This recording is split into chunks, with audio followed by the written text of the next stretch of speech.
Yo, YouTube, what's up with your boy, Sports and Fitness Rants? I'm back, guys. Click that like button. Subscribe to my channel. What's up, y'all? Welcome back, guys. Welcome back. Got another great video for you guys today, man, as usual. And today, guys, this is going to be another impromptu video. I wasn't going to do this video today, but I was compelled to do this video due to things that were said yesterday on the live stream that was on. Now, I don't know if you guys were on the live stream yesterday. Shout out to my boy, Michael Jordan fans are the best. I was on a live stream on his channel or through his channel, and we had a guest up. My man Uncommon Sense came through, guys. Shout out to Uncommon Sense, man. He came through the live stream, man. Shout out to my man Rex. But shout out to all you guys, anybody that came through the live stream and saw what was going on. At the end of the live stream, we had a guy come on, man, and he started talking about Kobe Bryant, and he was saying that Kobe Bryant was better than Michael Jordan, all this other stuff. All right? And everybody can have their opinions. I get that. But what bothered me about what he also said is he tried to say that Michael Jordan was not a great leader. He really tried to say these things, and he tried to use this idea that Michael Jordan was not well-liked.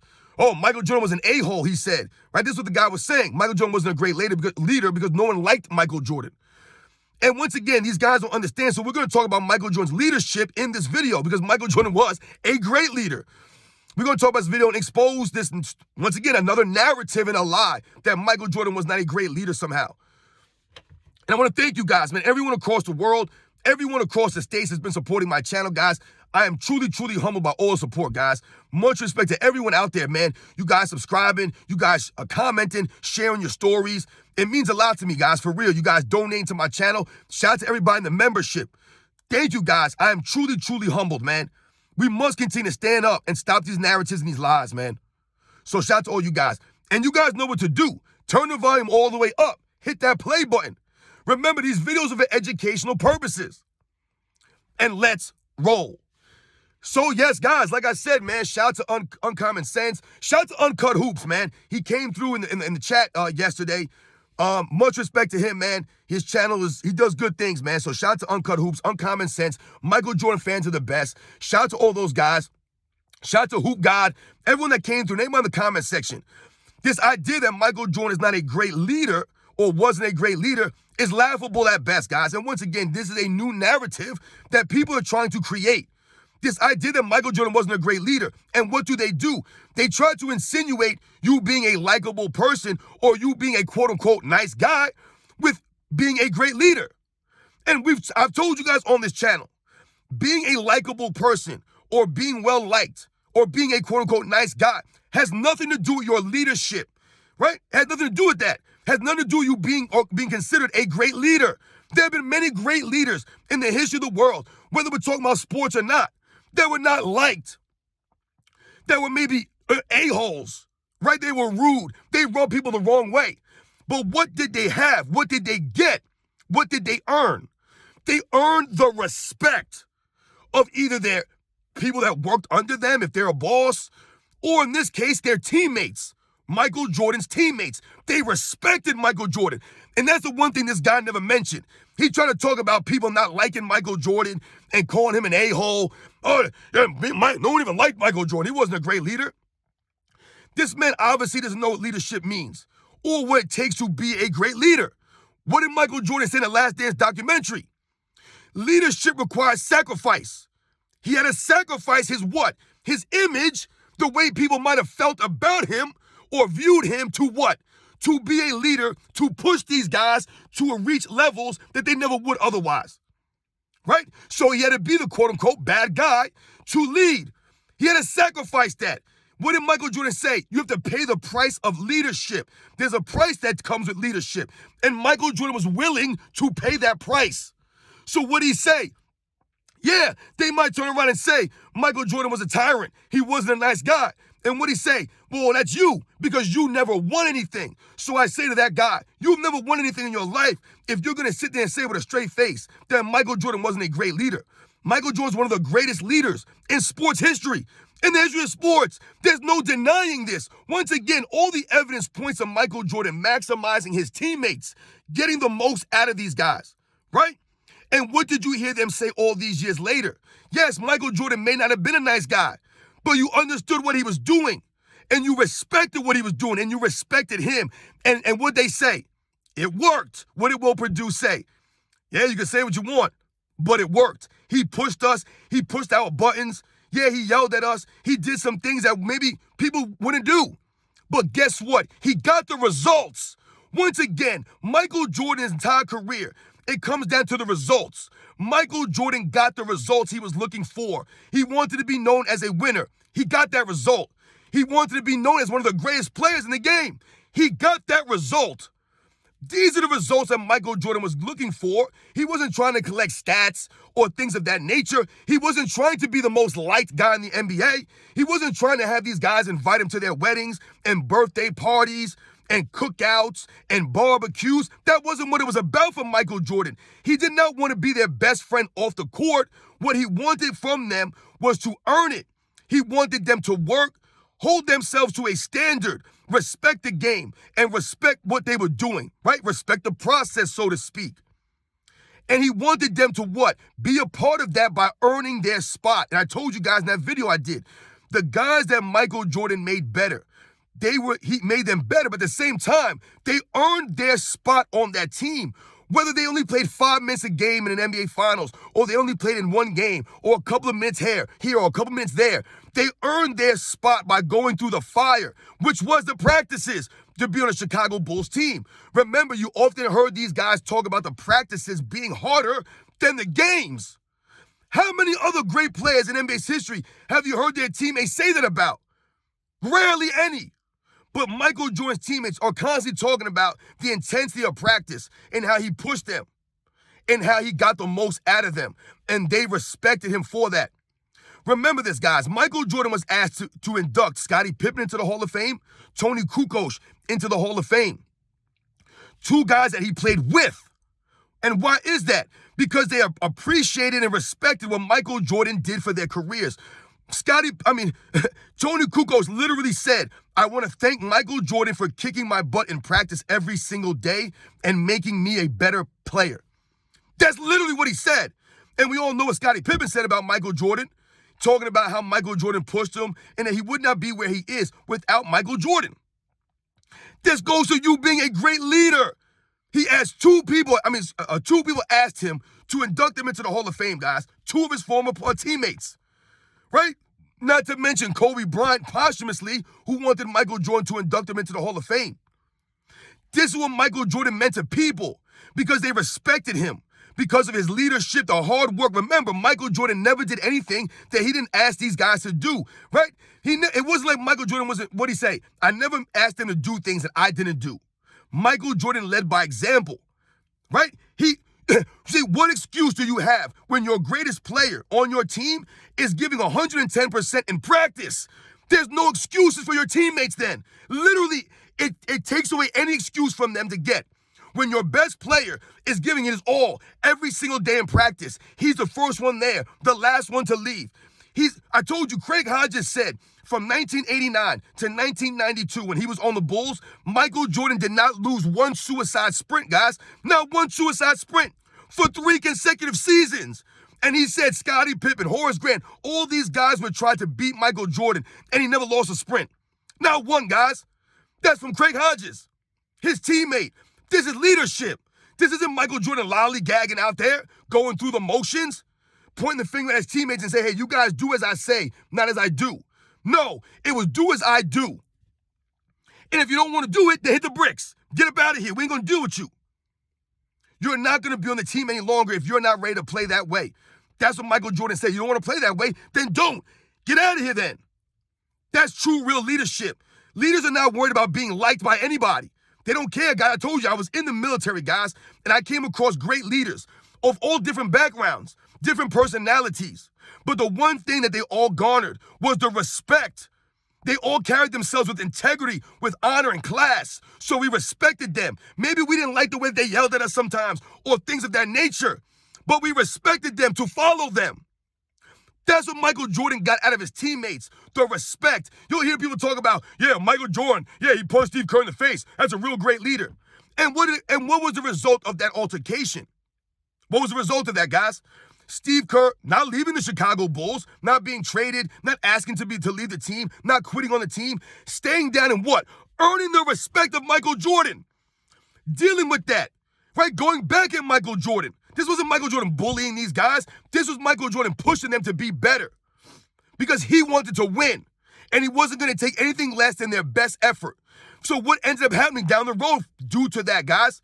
The confidence, the trust that Michael Jordan developed with Steve Kerr led him to pass the ball to Steve Kerr in the 1997 NBA Finals. It wasn't Michael just punching Steve Kerr in the face to punch him in the face. This is called competition. Things get heated. But Michael Jordan, right, and Steve Kerr, they understood that something was bigger there. There was something bigger going on. And Steve Kerr earned the respect of Michael Jordan. Michael Jordan apologized to Steve Kerr. And from that moment on, he could trust Steve Kerr and believe in him. So when he tells Steve Kerr on the bench during that timeout, hey, listen, man, if they double team me, I'm coming to you. And Steve Kerr look at Michael Jordan's eye and say, I'll be ready. He said that due to all the practices, all the times Michael Jordan pushed Steve Kerr, the altercations, all of that stuff. They had an understanding. They were true professionals. They didn't let that stuff get in the way of the competition, get in the way of winning, get in the way of the actual goal. What Michael Jordan was trying to accomplish with these guys. And they never lost sight of that. So shout out to Steve Kerr, Michael Jordan, all the Bulls teammates that dealt and put up with Michael Jordan, the Scott Burrells, the Cliff Livingstons, the Bill Cartwrights, right? They came out with that book, The Jordan Rules, and they were trying to break the Bulls up. They were trying to break them up, right? In that book was stuff said that Michael Jordan didn't want them to pass the ball to Bill Cartwright late in the games because he would turn the ball over, he would fumble it around, he wouldn't make shots, right? They were trying to break the Bulls up. It didn't work, though, because Michael Jordan was a true leader. And the Bulls respected him. Remember, Michael Jordan was an elder statesman on the Chicago Bulls, guys. A lot of people, when you hear this guy say that Michael Jordan wasn't a great leader, they don't really know. You know, when people say, oh, I'm such and such years old, I watched Michael Jordan. No, you did not. You did not watch or listen, right? You did not. When you watch and you listen and you talk about Michael Jordan's career, man, this man was a legit leader. He was the elder statesman on the Bulls. This is why he felt the sense of being a big brother, the enforcer on the Chicago Bulls all those years. I told you, Michael Jordan's the only player to play on the Chicago Bulls from his rookie season to win any of the titles. No one was on that rookie roster that lasted to win any titles, guys. Not one player. And John Paxson came in Michael Jordan's second season. That was the first player to join the Bulls. Michael Jordan's second season to win any championships. So Michael Jordan was the elder statesman. He went through the fire that a lot of the other guys didn't have to go through, that came later on down the road. This is why Michael Jordan had that attitude. Remember, Michael Jordan said when he came as a rookie, I couldn't use my voice to go at these guys. I had to use my game. So what did he do? He said, in practice, I'm going to attack the best player on the team, and I'm going to use my game to attack him in practice. That's what he did to become the leader. He used his game. And then after his game spoke for itself, he started to use his voice when he had a voice. He didn't come in there trying to use his voice when he didn't have one. Michael Jordan was aware of these things. He knew he had to earn it. That's how he developed the respect. So when I hear people say that Michael Jordan wasn't a great leader or wasn't that good of a leader, it's insane, guys. Michael Jordan was a great leader. Was he a perfect leader? No. Because once again, you hear a lot of people say these things about Michael Jordan, and they try to attack him as if we're calling Michael Jordan perfect. Once again, this is never personal. This is about Michael Jordan, the basketball player. And when we say that Michael Jordan had no flaws in his game, right? His game was well-rounded. Those are the facts. Michael Jordan had the closest game to being quote-unquote perfect in any player in NBA's history, guys. This is what Michael Jordan achieved. He strived to become, right? He didn't come in the league like that. He worked over those first 3-4 seasons to become a well-rounded player on both sides of the ball, to the point where everyone says Michael Jordan had no weaknesses. But we never say Michael Jordan was perfect. Nobody's perfect. Michael Jordan missed shots. Michael Jordan got beat on defense. Michael Jordan got knocked down. Michael Jordan fouled out before. Michael Jordan got technical fouls. Michael Jordan cried to the referees and thought that maybe something wasn't a foul call when something was a foul. All the players do these things. It's the frequency and the consistency, though, of these kinds of things that we're always talking to you guys about. We speak in generalizations. So when we say Michael Jordan didn't cry and bitch to the referees, he generally didn't do those things. This wasn't a consistent thing for Michael Jordan. Michael Jordan didn't flop around. He didn't do those things consistently. Just what I'm talking about the NBA. The NBA players didn't do these things consistently, right? It wasn't happening frequently. Michael Jordan's leadership wasn't perfect, but it was still great nonetheless. Everyone's leadership style is different. Tim Duncan's leadership style was different than Michael Jordan's, was different than Kobe Bryant's, was different than Bill Russell's, was different than Will Chamberlain or Magic Johnson or Larry Bird, right? Or Dr. J, Jerry West, any of these great players, Hakeem Olajuwon. Everyone's leadership style is different. Some of these players are great leaders. Some of them are not as great of leaders. But Michael Jordan being a great leader is not about being perfect. It's not about people liking you or being a nice guy all the time. Yes, Michael Jordan was rude, abrasive, things of that nature. This is the price you have to pay for leadership to get to where you want to be. Michael Jordan knew what the goal was. Never lost sight of that. Now, all these years later, you have these people trying to rewrite history and make it seem as if, Michael Jordan was a nice guy, man. No one liked Michael Jordan, blah, blah, blah, blah, blah. That's right. He was able to win with all these role players, all these journeymen, because he wasn't a great leader. See, guys, the hypocrisy of these people. All the facts are right there in front of you. In fact, it's Michael Jordan's great leadership that allowed the Bulls to be successful, right? It was Michael Jordan's leadership that allowed Phil Jackson to come in and implement a triangle system. For Michael Jordan to be humble, show humility, that goes to the leadership, right? Michael Jordan giving his teammates credit all throughout his career. When we talk about, Michael Jordan wasn't a great leader, Michael Jordan constantly gave Scottie Pippen credit, Horace Grant, Bill Cartwright, Paxson, B.J. Armstrong, Scott Burrell, Luke Longley, Steve Kerr, Ron Harper, Tony Kukoc, Dennis Rodman, Horace Grant. All these guys got big up at some point in time by Michael Jordan. Phil Jackson, the coaching staff, he would talk about the game plan. We just executed the game plan today. It was a great game plan. These are things that Michael Jordan would say, guys, routinely in post-game press conferences and interviews. He always took the blame and deflected the credit onto his teammates. Never put the blame on the coaching staff. Never put the blame on the other guys, the role players. Never blame the fans. Never blame the referees. This is Michael Jordan's leadership, guys. Remember, it's not about being a perfect leader. It's about figuring out what works for you to be a leader and maximize the people that you're leading, to get the most out of them, to what? To galvanize them and get them to follow you. And the only way they're going to do that is how? By earning the respect, by going out there and leading by example, giving it your all, carrying yourself with class, with integrity, with honor. That's how you earn the respect of your teammates, of the people around you, other adults. And Michael Jordan was a great leader. Don't listen to these idiots, man, when they try to tell you that Michael Jordan wasn't a great leader. It's once again them trying to rewrite the history and trying to tear down Michael Jordan. Michael Jordan, one of the great leaders in the history of sports, guys. Remember, the results were there. Leaders are going after results, right? You push guys, you push people a certain way because you're hoping to get a result from them. Michael Jordan was able to do this. It wasn't about being a nice guy, man. Remember, a lot of leaders in the world are not liked necessarily by everyone. No, everyone's not going to like you, but they will respect you, right? And they'll appreciate what you're doing if they really understand what the goal is. And at the end of everything, Michael Jordan's teammates, they even said in the Last Dance documentary, we understand and we appreciate him doing that because now they're all champions, partly due to that. You guys know the deal, man. Michael Jordan, one of the great leaders in NBA's history, guys. I would follow Michael Jordan because Michael Jordan led by example. Michael Jordan gave it his all, never took shortcuts, carried himself with honor, integrity, and I would respect that. And I did respect Michael Jordan. We all respected Michael Jordan. Remember, guys, it's never personal. This is about the basketball player. No one's perfect. Michael Jordan wasn't perfect. His leadership wasn't perfect, but it worked. Remember, it worked for him. Remember, guys, if you don't want to play that way, don't play that way. And, that's you because you never won anything for people to feel that Michael Jordan wasn't a great leader. Those are the people who never won anything. You guys know the deal, man. I'll catch you guys on the next one.